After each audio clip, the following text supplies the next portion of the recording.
Would you take your Pew Bible and turn to Genesis chapter 22. And we're going to look today at a man who provides for us a wonderful example of fatherhood, though not in the way that you would expect. We expect fathers to make sacrifices for their children. We don't necessarily expect them to make sacrifices of their children. But God had big things in mind. And he provided, as he promised, for Abraham a son. While you're turning there, let me tell you about something tremendously, I think, interesting, especially if you're a baseball fan. Professional baseball has been played here in America since 1875. But on September 14, 1990, something happened in a ball game that has not happened before or since. Late in his career, Ken Griffey Sr. was signed up to play for the Seattle Mariners. His son, Ken Griffey Jr., was just starting his major league career with the same team. In the first inning of a game against the Angels, Griffey Sr. came up to bat and hit a home run to just the left of center field. His son followed him in the batting order. Can you guess what's going to happen? A home run, same spot. Father and son hitting one over the fence, one right after another, and at virtually the same location over the fence. Home runs. The only time in the history of baseball that father and son have hit back-to-back home runs. And what do you suppose Ken Griffey Sr. said to Junior when he crossed the plate? Something terribly profound. He said, "That's the way we do it, son." A justifiable family pride. In fact, there are few joys in life that can compare to seeing our children and grandchildren succeed. Amen? Amen. But their victory is not something that just happens. Every accomplishment is the result of practice, of concerted effort, and preparation for the moment of challenge. The most important preparation for success in preparing our children is to follow God in all areas of our lives and theirs. I want to suggest to you this morning that God-centered parenting is the means by which we prepare children for God-centered living. Let's look to the example of Abraham now. Genesis chapter 22, we'll begin with verse 1. Sometime later, God tested Abraham. He said to him, "Abraham." "Here I am," he replied. Then God said, "Take your son, your only son, whom you love, Isaac, and go to the region of Moriah. Sacrifice him there as a burnt offering on the mountain I will show you." Early in the next morning, Abraham got up and loaded his donkey.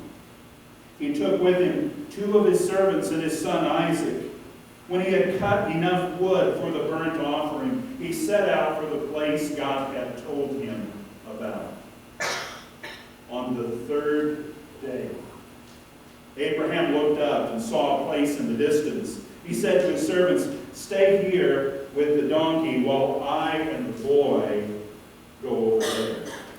We will worship, and then we will come back to you."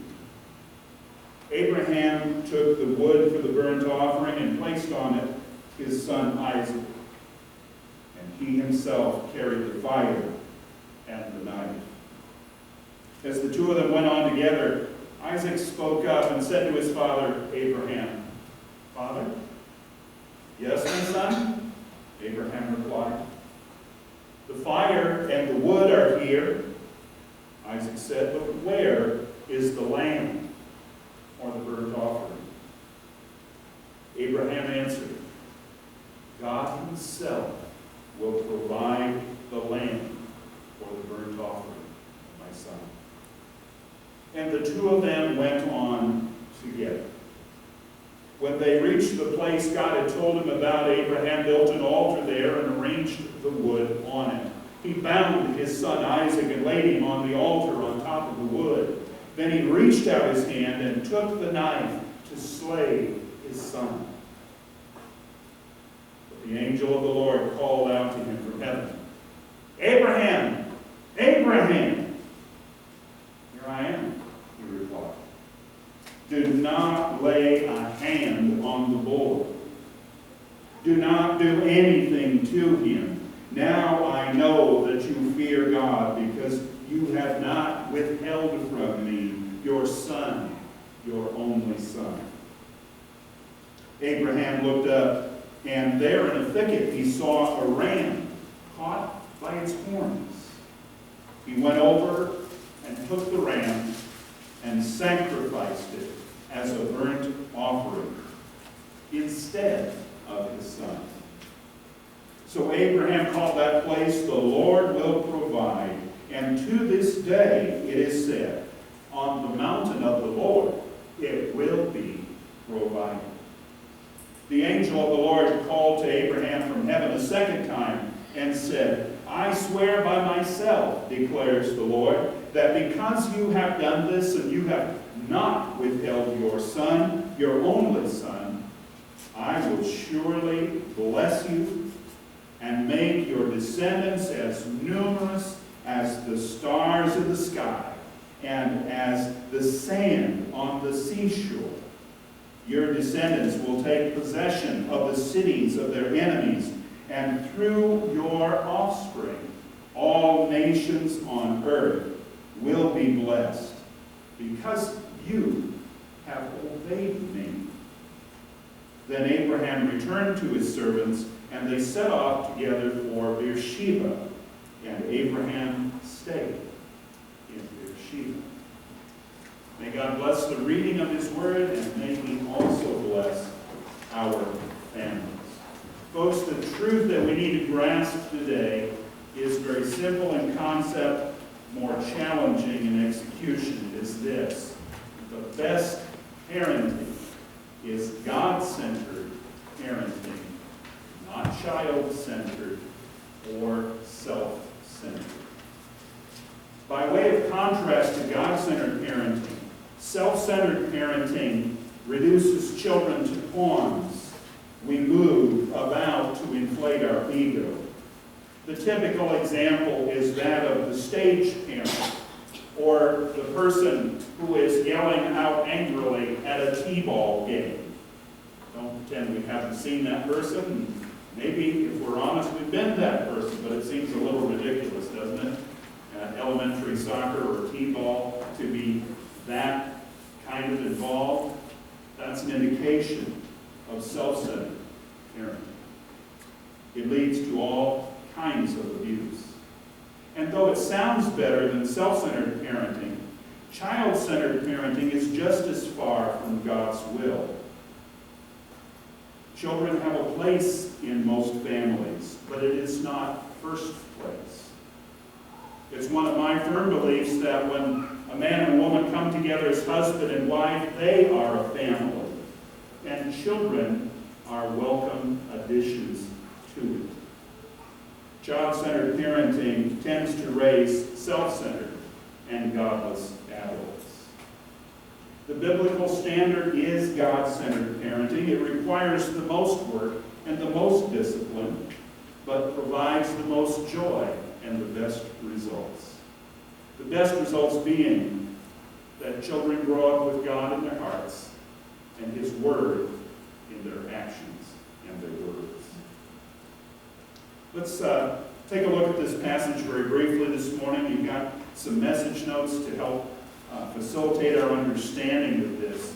We need a little bit of background. We heard it from Hebrews and we heard it from Genesis, but we need to remember that Abraham and Sarah had been childless, that God had appeared to them and promised them that God was going to make a great nation out of Abraham.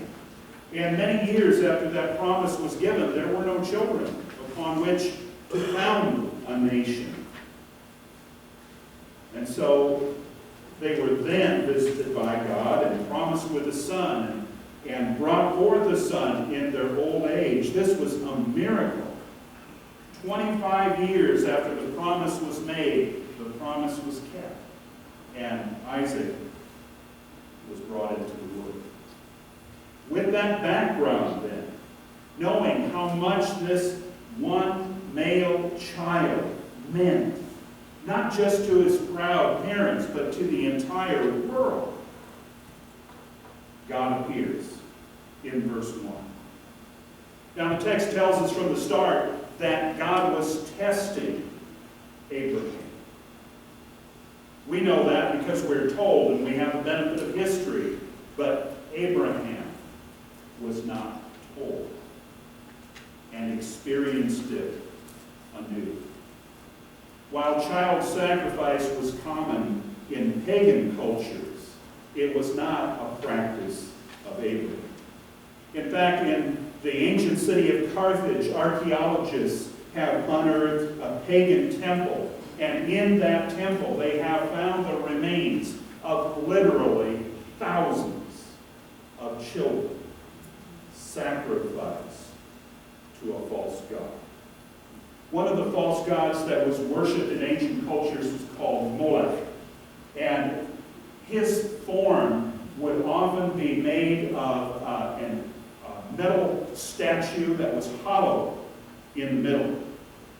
And the leaders of this cult would start a fire inside of the statue, and they would stoke it and burn it until the statue became red hot, and then the worshipers would take their child and put the child in the red hot hands of the statue. So this is a brutal, selfish, evil thing to do. And it was not a part of Abraham's life. You can imagine the surprise in his mind and on his heart when God said, "Take your son and sacrifice him." You see, God knew what this would cost Abraham. God said to Abraham, "Your son, your only son."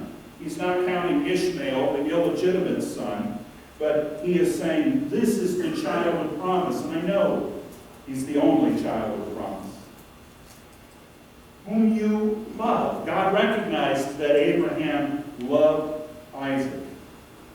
He saw it in his heart. Having waited so very long for his son, it made the idea of losing him more difficult. He was to offer him as a burnt offering. Now the law of God had not yet been written. It had not yet been given to Moses. But in all of the cultures of the time, offering animals as a sacrifice was widely practiced. Isaac shows his familiarity with the practice when they're walking up the mountain and he says, "Where's the lamb?" So this was nothing new to Abraham, except that he did not offer children. Mercifully, the animal was killed first. It was not sacrificed alive as idolaters did. Abraham knew these costs, and they were very real to him. We know that Abraham deeply loved both his sons because of the way he reacted when his wife Sarah demanded that the illegitimate child Ishmael be sent away. It says in chapter 21, verse 11, "The matter greatly distressed Abraham because it was his son." And in fact, it may have been that distress that prompted God to test Abraham.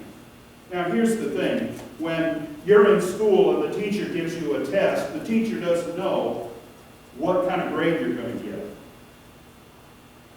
They know pretty well. But there's room for surprise. So when God tests someone, it's not that God doesn't know how you're going to turn out. It's that, not that God doesn't know what kind of grade you're going to have. The test is for the benefit of the student. Abraham didn't need to prove anything to God. God already knew his heart. Abraham needed to prove something to Abraham. You see? And that's the reason that we get tested. Now, let me give you a quick geography lesson here. We're going to look at three places very briefly. Moriah, the mountain, and Beersheba. Moriah is a region. A state, like a state or a county, it's a region on a map. And the name means place of Yahweh, or God, his provision. And it is so named in verse 14. In fact, the word provide is a key to this passage. You hear it pretty frequently, don't you? God will provide. Friends, that's something that you and I need to remember as we go through this life, as we face trials, as we are tested. For our own sake, we need to remember, God will provide. In temptations, he provides a way out. In trials, he provides a way to endure. Mountain. Why did they go to a mountain? In ancient cultures, worship was conducted on mountaintops. There, altars were built, sacrifices were made, worship was offered. And then at the end of the passage, we see that Abraham went to Beersheba. The name means well of seven, or more importantly, well of both. We go back to chapter 21, just before our passage today. It was the place where Abraham made peace with the Philistines. Yes, those same Philistines we read about for 5 weeks in Samson. He made peace with them there so he could provide a place of safety for his son. The same son that he is journeying toward this mountain. Let's notice third, Abraham prepared to obey. Verses 3 to 10. Verse 3 it says, and we shouldn't let this detail escape us, early the next morning, Abraham began his preparations for this journey and for this offering. He didn't wait. He didn't say, well, yeah, my calendar's kind of full now. I think I'll wait till a better day. Procrastinator, put it off. In parent training, we call this obedience in time. Abraham got up the next morning and he immediately began his preparations to take Isaac and do what he needed to do. Now notice it says in verse 2 that God promised to show Abraham the place. And then in verse 4, he reveals it to him. But how much time passes between the promise and the revelation? Did you see it in the text? 3 days. Now imagine you're journeying with your child 3 days. You can't say that this is going to be the end of his or her life. Imagine carrying that burden, keeping that secret, moving that far. How Abraham must have agonized. The text says that he looks up and he sees the mountain and he recognizes it instantly. And God reveals it to him. He turns to the 2 servants and he says, you stay here. Keep the donkey. Now, why did he do that? I think Abraham made the servants stay behind because they might have interfered with what he was about to do. He needed no interference.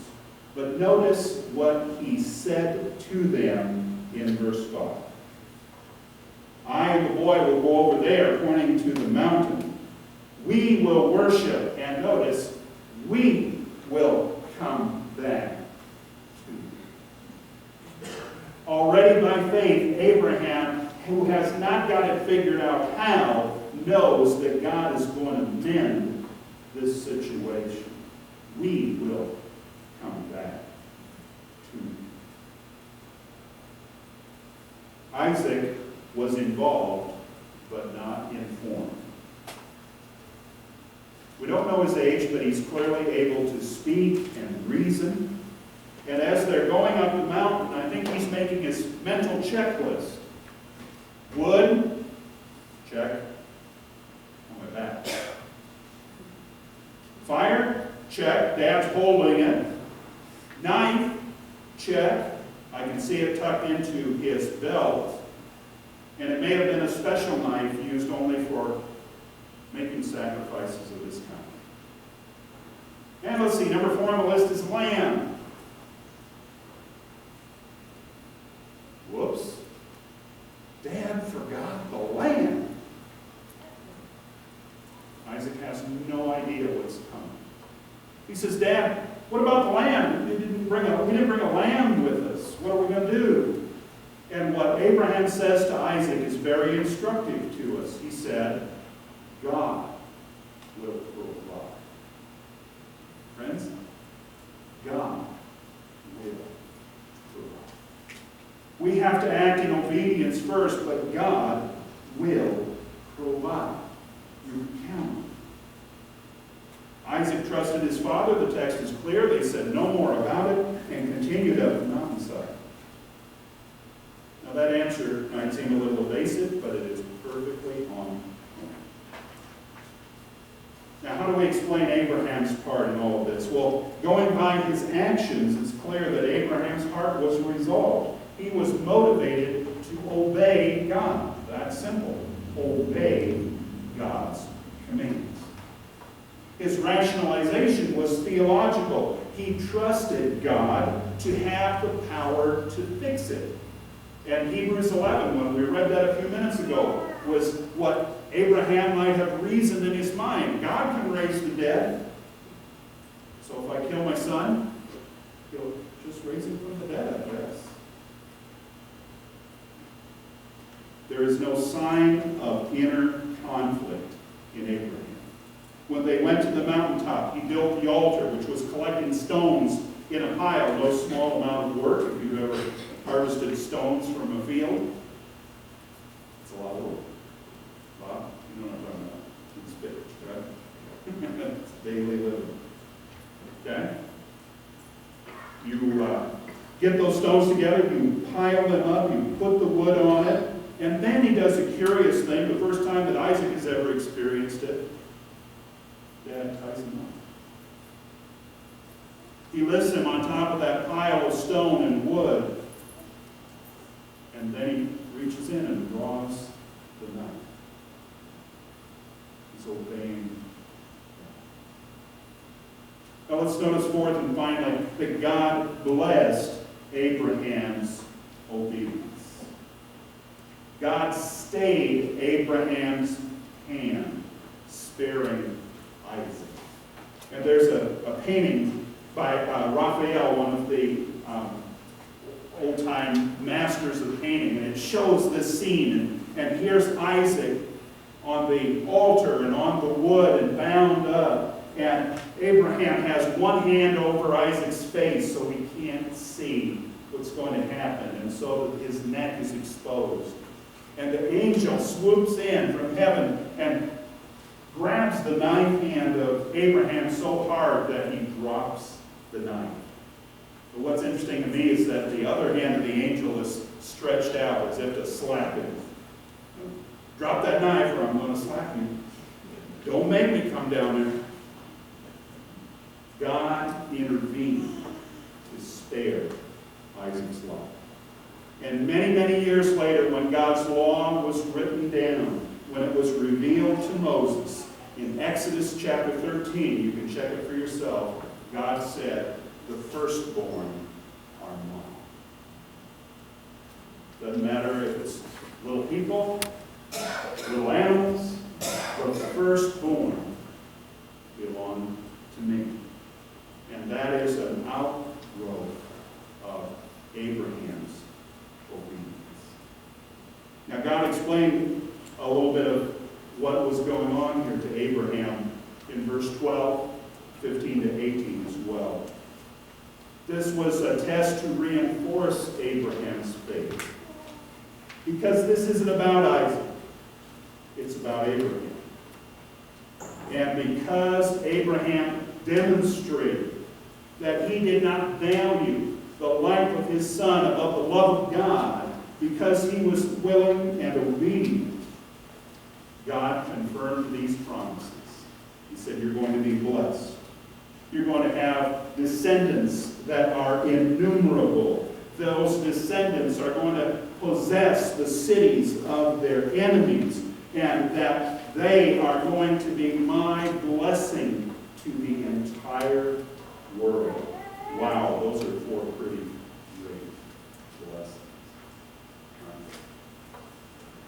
And then on top of all that, God provided. He provided a substitute sacrifice.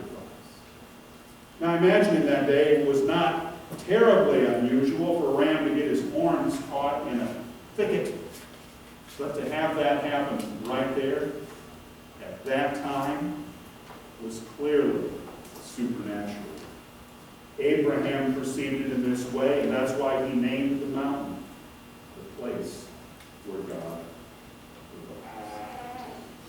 The best parenting is God-centered, not child-centered or self-centered. And in general terms, we're all in favor of God being in charge, right? Until that interferes with our plans.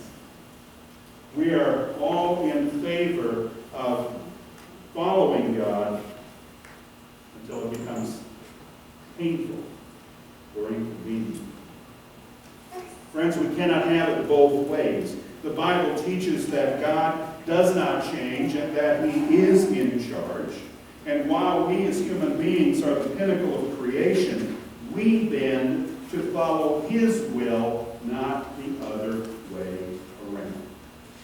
In this life, we are pawns, or kings, or bishops, or queens, but we are still just the pieces. God's hand is the hand that moves us.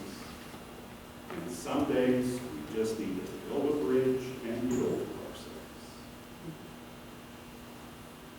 James used this account of Abraham as evidence to support his teaching that faith must be paired with works to be real.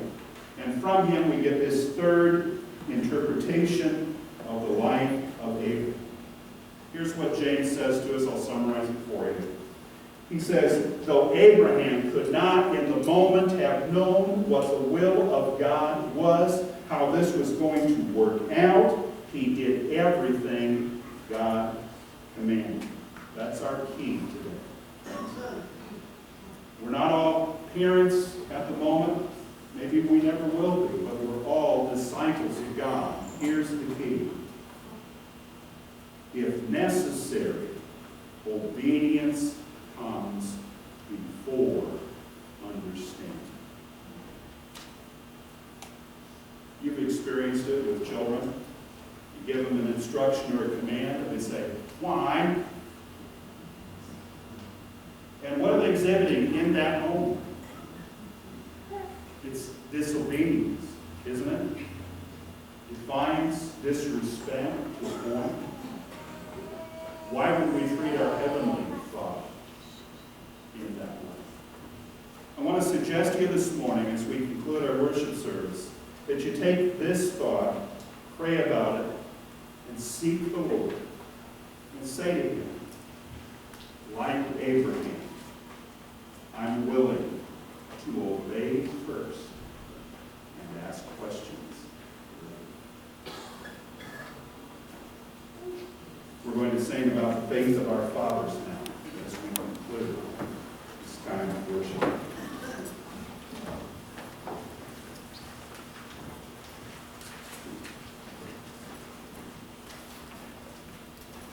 You stand, please, and turn in your hymnals to page 404.